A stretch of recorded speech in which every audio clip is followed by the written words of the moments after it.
भारत ने पहलगाम आतंकी हमले का बदला लिया। पाकिस्तान और पीओके में देर रात स्ट्राइक कर 9 जगहों पर आतंकवादियों के अड्डों को तबाह किया। भारतीय सेना के मुताबिक पीओके में 5 आतंकी कैंप तबाह, पाकिस्तान में 4 आतंकवादी कैंप ध्वस्त किए गए। भारतीय सेना के हमले में जैश के कम से कम 30 आतंकवादियों के मारे जाने की खबर। बहावलपुर में मारे गए जैश के आतंकी। भारत के स्ट्राइक में पाकिस्तान में भारी तबाही, आतंकियों के ठिकाने नेस्तनाबूद, लश्कर और जैश के कई आतंकवादी ढेर। भारत ने पहलगाम आतंकी हमले के 15 दिन बाद की बड़ी कार्रवाई। रात करीब 1:28 पर भारतीय सेना ने ऑपरेशन सिंदूर लॉन्च किया। भारतीय हमले में आतंकी हाफिज सईद के ठिकाने ध्वस्त, आतंकी मसूद अजहर के अड्डे भी तबाह। लश्कर के मुख्यालय को पहुंचा भारी नुकसान। मुरीद के कैंप पर 6 मिसाइलें दागी गई, मदरसा भी हुआ तबाह। मसूद अजहर के अड्डे पर भी मिसाइल दागी गई, बहावलपुर अड्डे पर गिरी मिसाइल। भारत ने पीओके के मुशर्रफाबाद में भी स्ट्राइक किया, बाग अड्डे में भी किया हमला। भारतीय हमले में जैश का लॉन्च पैड बिलाल कैंप उड़ाया गया। पाकिस्तान में बरनाला आतंकी कैंप पर भी हमला हुआ। जैश के सरजाल आतंकी कैंप पर स्ट्राइक, हिजबुल के ट्रेनिंग कैंप मैमूना को उड़ाया गया। बॉर्डर के 100 किलोमीटर अंदर तक किया गया स्ट्राइक। गुलपुर में एलओसी के 35 किलोमीटर अंदर तक स्ट्राइक। भारतीय सेना ने स्ट्राइक में LMS ड्रोन का इस्तेमाल किया। जैश के आतंकी ठिकाने को सुसाइड ड्रोन से किया तबाह। पीओके के धामोल और कोटली में भी मिसाइल अटैक। पाकिस्तान के अहमदपुर में आतंकी अड्डा भी हुआ तबाह। भारतीय समय के मुताबिक रात 1:28 से 1:32 के बीच हुआ हमला। हवा से जमीन पर हमला करने वाली मिसाइल से किया गया अटैक। इस ऑपरेशन में खुफिया एजेंसी ने आतंकियों की पक्की खबर दी थी। NTRO ने आतंकियों को ट्रैक किया। हमले में बड़े आतंकियों के मरने की पूरी संभावना।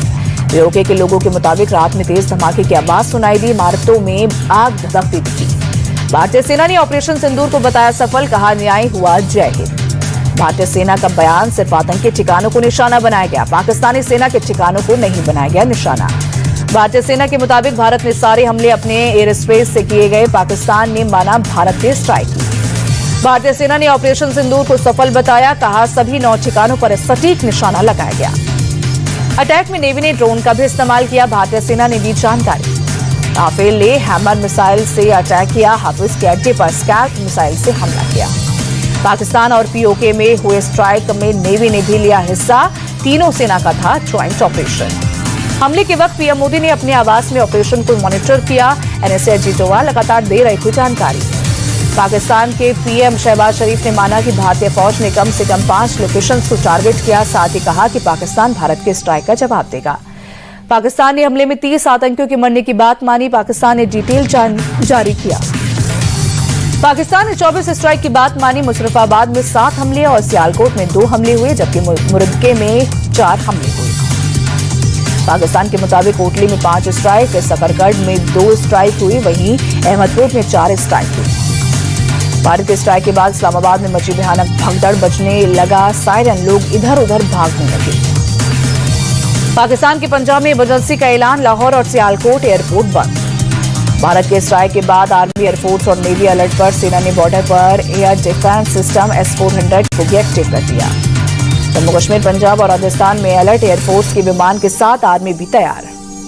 राजस्थान के बॉर्डर पर बढ़ी सेना की हलचल, एयरफोर्स के फाइटर्स ने भी भरी उड़ान। स्ट्राइक के बाद पाकिस्तान सेना LOC पर 70 जगहों पर कर रही है फायरिंग। भारतीय सेना दे रही है मुंहतोड़ जवाब। मुंछ, मेडर और भीमबर गली समेत कई जगहों पर पाकिस्तान की ओर से फायरिंग। भारतीय सेना कर रही है जवाबी कार्रवाई। जम्मू कश्मीर के LOC पर कई जगह दोनों तरफ से फायरिंग जारी। जम्मू कश्मीर के सीमावर्ती क्षेत्रों में एक गांव में नागरिकों पर पाकिस्तान ने साधा निशाना। पाकिस्तान के गोले से एक घर को नुकसान। पाकिस्तान में स्ट्राइक के बाद भारत के राष्ट्रीय सुरक्षा सलाहकार अजीत डोवाल ने अमेरिकी NSA से बात की, स्ट्राइक की पूरी जानकारी। अजीत डोवाल ने जारी किया बयान, भारतीय सेना ने सटीक निशाना लगाया और केवल आतंकी ठिकानों को तबाह किया। भारतीय हमले पर बोले अमेरिकी राष्ट्रपति डोनाल्ड ट्रंप, उम्मीद करता हूं कि ये सब जल्द खत्म होगा। भारत ने अमेरिका के अलावा ब्रिटेन, रूस, सऊदी अरब और UAE को भी हमले की जानकारी दी। एयर स्ट्राइक को पीएम मोदी ने ऑपरेशन सिंदूर नाम दिया था। पहलगाम आतंकी हमले को लेकर रखा था नाम।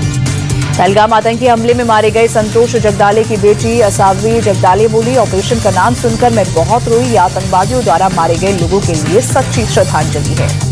पहलगाम आतंकी हमले में मारे गए संतोष जगदाले की पत्नी प्रगति जगदाले ने पीएम मोदी का जताया आभार। कहा पीएम मोदी ने दिखा दिया कि हम चुप बैठने वालों में से नहीं हैं। ईशान्य द्विवेदी ने प्रधानमंत्री को शुक्रिया कहा। बोली, ऑपरेशन सिंदूर नाम देखकर मैं बहुत रोई। आतंकवादी हमले में मारे गए कानपुर निवासी शुभम द्विवेदी की पत्नी है ईशान्य द्विवेदी ने कहा, भारत ने सिंदूर उजड़ने का बदला लिया। स्ट्राइक के दौरान सैनिकों की सलामती की प्रार्थना करती रही।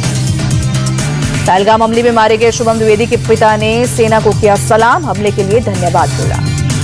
कौस्तुभ गणबोटे के पत्नी संगीता गणबोटे ने कहा, इन्होंने जो कार्रवाई की है वो एकदम सही की है। ऑपरेशन का नाम सिंदूर देकर महिलाओं को सम्मान भी दिया है।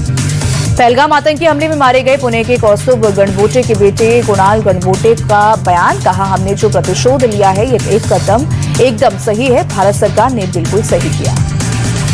ऑपरेशन सिंदूर नाम दिए जाने को कुणाल गणबोटे ने सही कहा। बोले, ये नाम देकर पीएम मोदी ने सभी महिलाओं को सम्मान भी दिया है। पहलगाम आतंकी हमले में मारे गए विनय नरवाल की मां आशा बोली, ये बहुत ही अच्छी बात है कि जो पीएम मोदी ने बदला लिया है। मैं उनके साथ हूं। जनता और हमारा पूरा परिवार उनके साथ है। पहलगाम आतंकी हमले में मारे गए सैयद आदिल शाह के पिता बोले, हम सरकार का धन्यवाद करते हैं। फौज और सरकार ने बदला लिया है। ऑपरेशन सिंदूर के बाद राजस्थान के स्थानीय लोगों में जश्न पटाखा फोड़कर हिंदुस्तान जिंदाबाद और भारत माता की जय के नारे लगाए। रक्षा मंत्री राजनाथ सिंह ने हमले के बाद ट्वीट किया, लिखा, भारत माता की जय। ऑपरेशन सिंदूर को लेकर विदेश मंत्री एस जयशंकर ने एक्स पर लिखा, दुनिया को आतंकवाद पर जीरो टॉलरेंस दिखानी चाहिए। ऑपरेशन सिंदूर पर राहुल गांधी ने एक्स पर लिखा, सेना पर गर्व, जय हिंद। यूपी के सीएम योगी आदित्यनाथ ने भी किया ट्वीट, लिखा, जय हिंद की सेना। ऑपरेशन सिंदूर को लेकर यूपी कांग्रेस के अध्यक्ष अजय राय बोले, हमें अपनी सेना पर गर्व है। सेना ने मजबूती से कार्रवाई की। जहां भी आतंकवाद पनप रहा है उसे खत्म करने की जरूरत। सतीश महाना ने शुभम द्विवेदी के घर कानपुर जाकर दी श्रद्धांजलि। 22 अप्रैल को पहलगाम आतंकी हमले में मारे गए थे शुभम द्विवेदी। उत्तर प्रदेश विधानसभा अध्यक्ष सतीश महाना बोले, ये 26 निर्दोष लोगों की हत्या का बदला, उनके आतंकी ठिकानों को नेस्तनाबूद करने का काम हमारे जाबाज सैनिकों ने किया है। ऑपरेशन सिंदूर पर यूपी के मंत्री संजय कुमार निषाद बोले, ये बदलता भारत है। मुझे अपनी भारतीय सेना पर गर्व है। मैं सभी को बधाई देता हूँ। ऑपरेशन सिंदूर को लेकर AIMIM अध्यक्ष असदुद्दीन ओवैसी बोले, सेनाओं द्वारा पाकिस्तान में आतंकवादी ठिकानों पर किए गए लक्षित हमलों का स्वागत, जय हिंद। एक्स पर अरविंद केजरीवाल ने लिखा, हमें भारतीय सेना और अपने वीर जवानों पर गर्व। आतंकवाद के खिलाफ लड़ाई में 140 करोड़ भारतीय सेना के साथ खड़े। राजस्थान के पूर्व मुख्यमंत्री अशोक गहलोत का बयान, पहलगाम हमला बहुत दर्दनाक था। सरकार सोच समझकर कदम उठा रही है। पूरा देश एकजुट है।